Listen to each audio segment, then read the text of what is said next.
Hello, everyone, and welcome to Feelings Matter, brought to you by Mindful Appy. I'm Michelle Stinson Ross, And I'm Tina Schweiger. and it is May.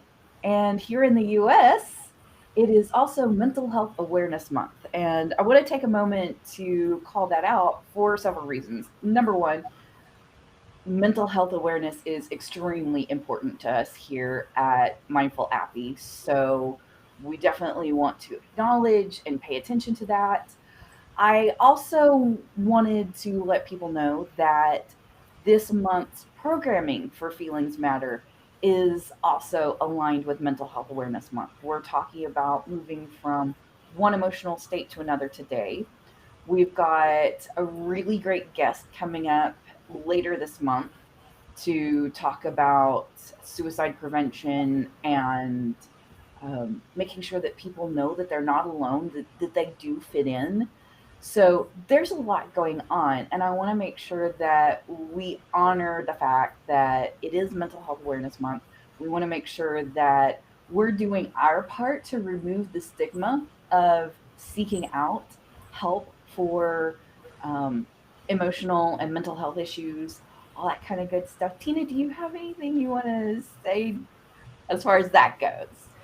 I wouldn't be doing this if it wasn't important. I think feelings are such a central part to mental health. I mean, it's almost, so many people will deal with a mental health issue at one point in their life.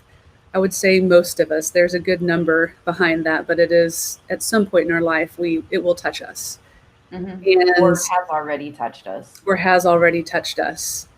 So it's important to be aware of and support your loved ones who are dealing with it and have compassion for yourself and cut yourself a break because we are all doing the best we can as humans to manage these emotions and mood swings and stress is just it's such a contributing factor to mental health issues and I know it's hard to kind of figure out what is normal mood swings and normal day-to-day life and when does it become an issue that you need to get attention for.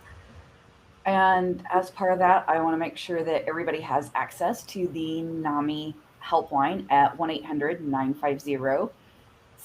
1-800-950-6264. That is available Monday through Friday, 10 a.m. to 8 p.m. Eastern. If you are in a crisis, if you need help right now, you can text NAMI, NAMI, to 741741, and that is 24/7. You're You not don't have alone. to wait for somebody to be manning a line. You can reach out for help anytime you need it. Please And do. like I said, one of the ways that all of us have dealt with mental health issues at some point or another, whether it was personally or somebody close to us in our family. Get help. It's okay. And it is okay to not be okay. It is okay to need help. And we've all needed help. We all need support. Thanks, Michelle. So, today's topic, moving from one emotional state to another. Tina, you actually did a study as part of Mhm. your master's degree program about, and the results of this study are really interesting. So, you want to Yeah, set this up and explain to us, what the study sure. was, all that kind of good stuff? So there's first of all emotional intelligence and being aware of your emotions, being able to regulate your emotions, being able to leverage them in positive ways in your life is a skill that can be developed. Testing your level of emotional awareness and emotional skill, emotional intelligence, if you will, is hard to do. Most of the assessments are pretty locked down. You have to be a certified professional to take that, or you have to have a company that's purchased those assessments on your behalf, or an organization, an institution to give you those assessments so that you can benchmark yourself.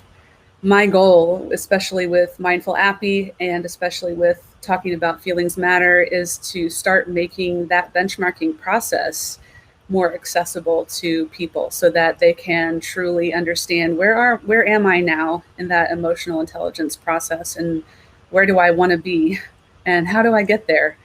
There's a lot of discovery that we all need to do. It's a very emerging field, if you will. Hmm. So, as part of my master's degree, I was tasked to write a psychometrical assessment. Psychometrics is taking a questionnaire or a test and administering the test and then scoring the test and giving an interpretive result based on the scores. I chose emotional awareness to begin thinking about how to write an assessment for emotional intelligence that can help you benchmark yourself. I recruited about 200 friends and family members to take my test that I wrote, and I called it Dimensions of Emotional Awareness. Personally, I feel there's different ways that you can perceive different emotions. One is being aware mentally that I have this feeling and I can assign a name to it. Another is being aware physically, like maybe a physical sensation, and that you're able to tie that to an emotion, or a stomach ache for stress, that there's a connection with your emotion and your body. Hmm. Another is the ability, empathy, to perceive the emotional states in others. And another is emotional blends. So being aware of multiple emotions at once and being aware of when emotions change from one state to another. So my assessment had 4 sections covering each one of those. It was a good proof of concept. There wasn't a lot super conclusive, as is often the case with self-report tests. The validation I did was against different states like hope and optimism, and I found an interesting correlation between the ability to perceive different emotions at once or know when an emotion is changing from one to another with a high level of optimism, or people who are generally optimistic and people who are hopeful. And looking a little bit deeper into the research, I was able to find some literature, some studies that do show a connection between optimism and people who are optimistic having a higher level of emotional intelligence, being higher on that benchmark, if you will. So I found that to be very interesting, and it made me curious to write a new assessment and focus a little bit more on the blends and the complex perceptions of emotions, Hmm. as maybe the only test that you may need to benchmark in terms of knowing where your skills are from an emotional intelligence perspective. Okay. So That, what does that all mean? yeah. What does it, what does this look like in real life? What does it look like? Understanding is like, okay, that sounded really academic, but how do I Okay, actually thanks. experience Let's unpack that a little bit.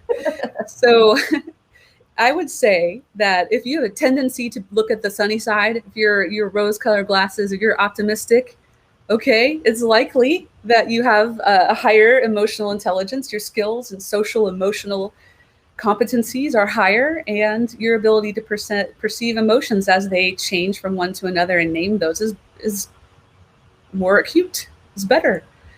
So it's an interesting way to benchmark it. And the ways that you can improve that skill is to start naming the emotions when you see them. There's a resource we will post. I don't know if you want to post it in there, Michelle, the I? 6seconds.org, which is the website that I love. We've got what they call the Plutchik wheel emotions. And apologies, somebody correct me if I'm not saying that correctly, because I'm sure I'm botching the pronunciation. And this wheel of emotions is helpful in starting to navigate what different feelings you're experiencing. For example, if I'm getting ready to give a speech on the stage in front of hundreds of people, I've only done it a couple times in my life, but I can tell you at that time, I definitely can look at this Plutchik sticker wheel and say that I felt apprehension bordering on fear, maybe even as deep as terror. And those 3 are all increasing levels of intensity of the same type of feeling. I also had anticipation because there was a bit of excitement and interest as well. So, uh, looking at a resource like that can help you start pinpointing and getting practice figuring out exactly what you're feeling, and it's probably way more than just one, just good and bad.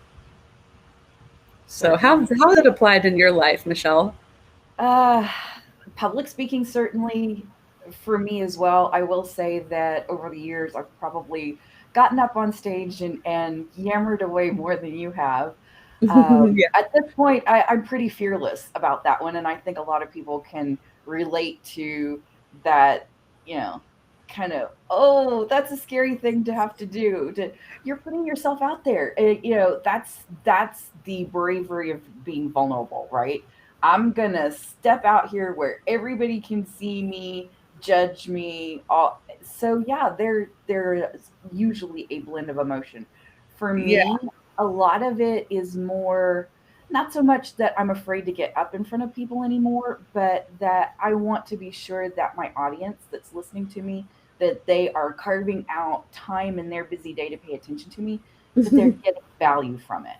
Yeah. So I usually have a very high sense of responsibility. And of course, that's what drives the butterflies. So you were saying also just being aware of the physical sensation. Butterflies in the stomach always happens when, Yeah. but it's not a fear thing for me anymore. It's more of that I just really want to do a good job. I have a Oh, high that's good. expectation of my own performance. So maybe performance anxiety is what's coming across there. And I have said very often that the day that I don't feel butterflies in my stomach before I step up on stage is the day I need to stop. Yeah, Because, absolutely. at that point, for whatever reason, doing a good job just doesn't matter anymore. That it didn't trigger that. And if it doesn't matter, then I really shouldn't be doing it. And that's But a good that's there's similar experiences like going on a job interview. That mhm, would cause similar blends of emotions. Or if you're an athlete, I grew up a competitive swimmer, at the elite levels, and getting up there on those races, I'd feel similar blends of emotions. And or asking someone out on a first date, that could mhm. spark those butterflies, or going on the first date. I think there's a lot of ways that you could start finding yourself in these situations and paying attention to how your feelings are showing up in more complex ways than just, oh, I want to vomit. Well, just getting back out in public. So I am now 14 days post my second. I am really, literally, truly, in every way, shape, or form, fully vaccinated now. Yay.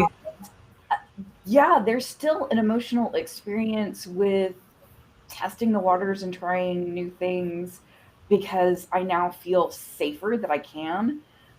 There's still a little bit of anxiety. I still feel as much as I am an extrovert and I really love social situations. I thrive on them. They give me energy, but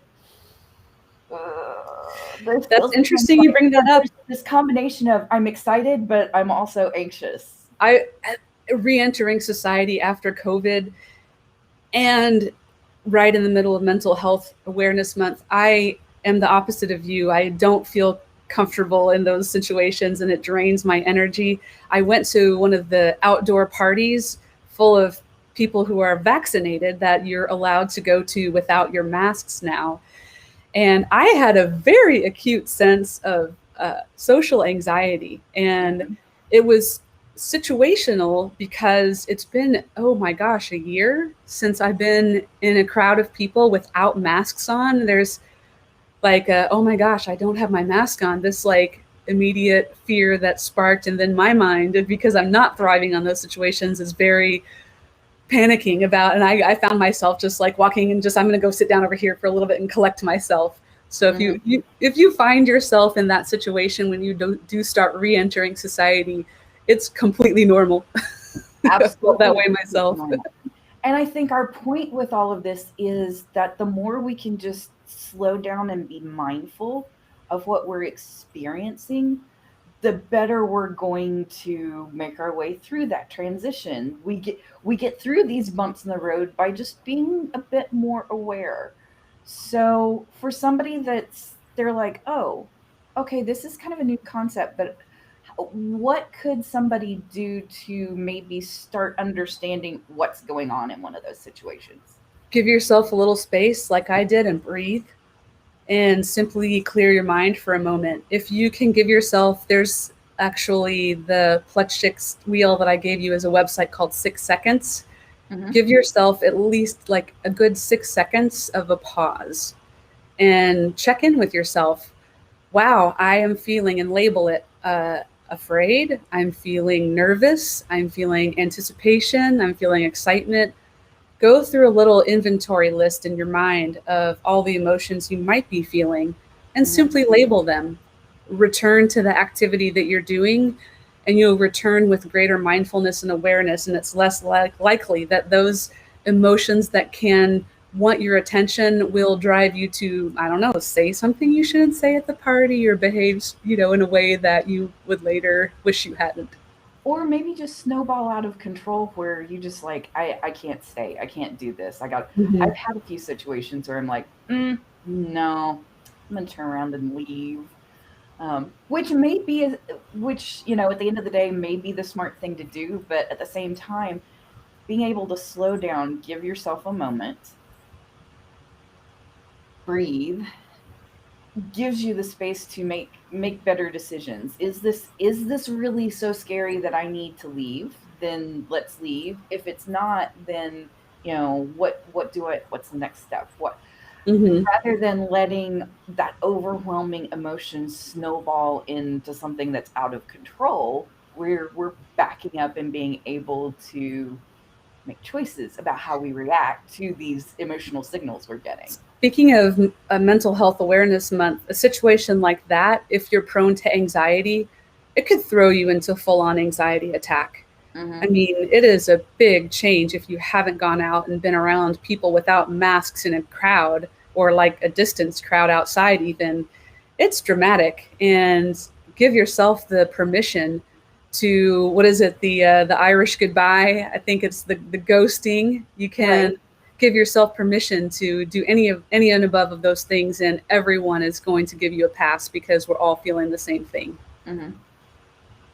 There's a book I wanted to share with you guys called Emotional Agility. It's by Susan David. She's got a couple of really good TED Talks. We'll put a link to her website in the notes.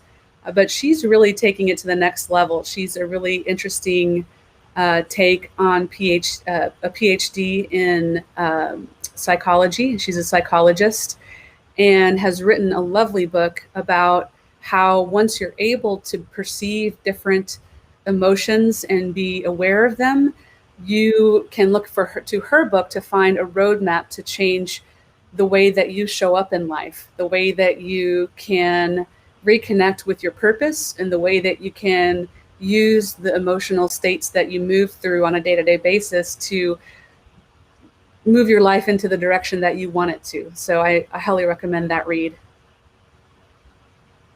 That's really empowering. That I Mhm. don't, you know, we were talking earlier about the differences between just being aware of that blend from one emotion to the next and actually having mood swings, which is more of the uncontrollable aspect of this. But to know that I can actually, if I start paying attention and just slowing down a little bit, that can actually guide me into a healthier, happier life. That's pretty remarkable. It is, and it's such a good tool. We talked earlier about that slide, like when is it normal that I'm just having a mood swing or I'm in a bad mood, and when does it slide into a place where I need some help? Hmm. For myself, it was the normal time of the month when women, we get our hormones, they get mixed up and you get irritable. You know, guys, you probably have your own perception of that, but it's something we have to unfortunately deal with every month. And then getting to the point where I realized, uh, it's not really related to that time. And I have no good reason to feel irritable right now. I have no good reason and I can't shake it. Hmm. For me, that's the clue. When I get to the point where I'm not able to uh, ground myself, observe it, and move through the emotion, that's for me a signal when I need to pick up the phone and maybe book an appointment with my psychologist or, the doctor or whomever it is, the various folks that I go to support for my own mental health. And just make you feel better. It's good. It's a good thing. Well, To know that this is something that isn't going to rule my life, that the things that I'm feeling are completely normal. There are reasons for it. This doesn't have to be out of control, and that it's okay to seek help and find a path through it. Every bit of that is empowering. Every bit of that puts us on the path to being happier and healthier and better balanced. And all because we can acknowledge that feelings matter and that we don't have to stuff them or ignore them or any of that. The other correlation with optimism with emotional blends in my study was hope. And it did occur to me as you were speaking, another thing to look out for in terms of mental health is if you ever feel like it that there is no hope for you, that you cannot conquer this, that you're stuck, that's a definite warning sign and you need to pick up the phone immediately with one of those helplines. I'm going It's to put it up again. Since you yeah. mentioned it, I'm going to put it there on the screen again for everybody to see. And as you move through your treatment, work on identifying those emotions, work on naming them. And as you work on that, there is a correlation and some evidence that says that it will improve your state of hope. So good luck with you. Let us know how you're dealing. Exactly. Um, is there also a correlation between that level of optimism and hope with empathy? I feel like awareness and empathy are very closely tied. I would think you would think so. And I was expecting to see a correlation with empathy, but I didn't see anything meaningful with empathy. Now, there's a lot of reasons that are academic. Could have been the way I asked the questions, it could have been the way I scored it. Uh, doesn't mean by any stretch that there isn't a connection there. I saw a very, very small one. And even with hope and optimism, it was nothing more than a 0.3 or closer to a 0.4. It's very, very small. So it just tells me that we have a little work to do to start doing another version of that. Well, it also could be indicative of the fact that empathy is something that you can learn, Mm-hmm. whereas maybe optimist, pessimist, that's kind of how you're wired. Empathy, however, is something that can be learned. Agreed. We have to plan our whole session around empathy coming up. We've got quite a bit to unpack, and I am frankly really happy to know that just as we're getting this podcast really up and running and finding our groove, that now is Mental Health Awareness Month. I feel like we've got enough of a groove, we've got enough of things to say that hopefully we can help other people kind of connect to how much feelings matter, how they can engage with that, how it can lead to a healthier, happier life. I feel like, yeah, it seems like now is just the time for all of the things. It is the time for all of the things. Start asking questions. Start with yourself. Before we go, Tina, is there any application, anything that we should be aware of as far as how this applies in the workplace? We're still kind of in that a lot of people are still work from home. I have heard from several people that their companies are actually providing bonuses, time off, all kinds of incentives for their staff to get a vaccine, but we're not quite there where people can return to an office or return to a workspace. How does understanding how emotions blend from one to another, how is that going to help us as we make those types of transitions?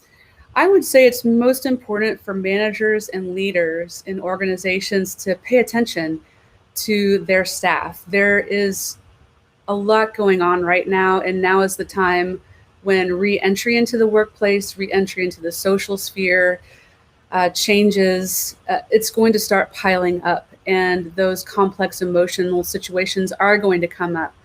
So pay attention and be aware and be willing to ask people, what's going on? How are you feeling? How are you doing? Especially this month of Mental Health Awareness Month, make sure that every day at least pick one person on your team and ask them a very open ended question that is, how are you doing, and wait for their honest response. If you're having a hard time getting an honest response, consider sharing a personal story of your own, and that'll probably help them feel a little bit more safe in sharing it with you. Thank you so much.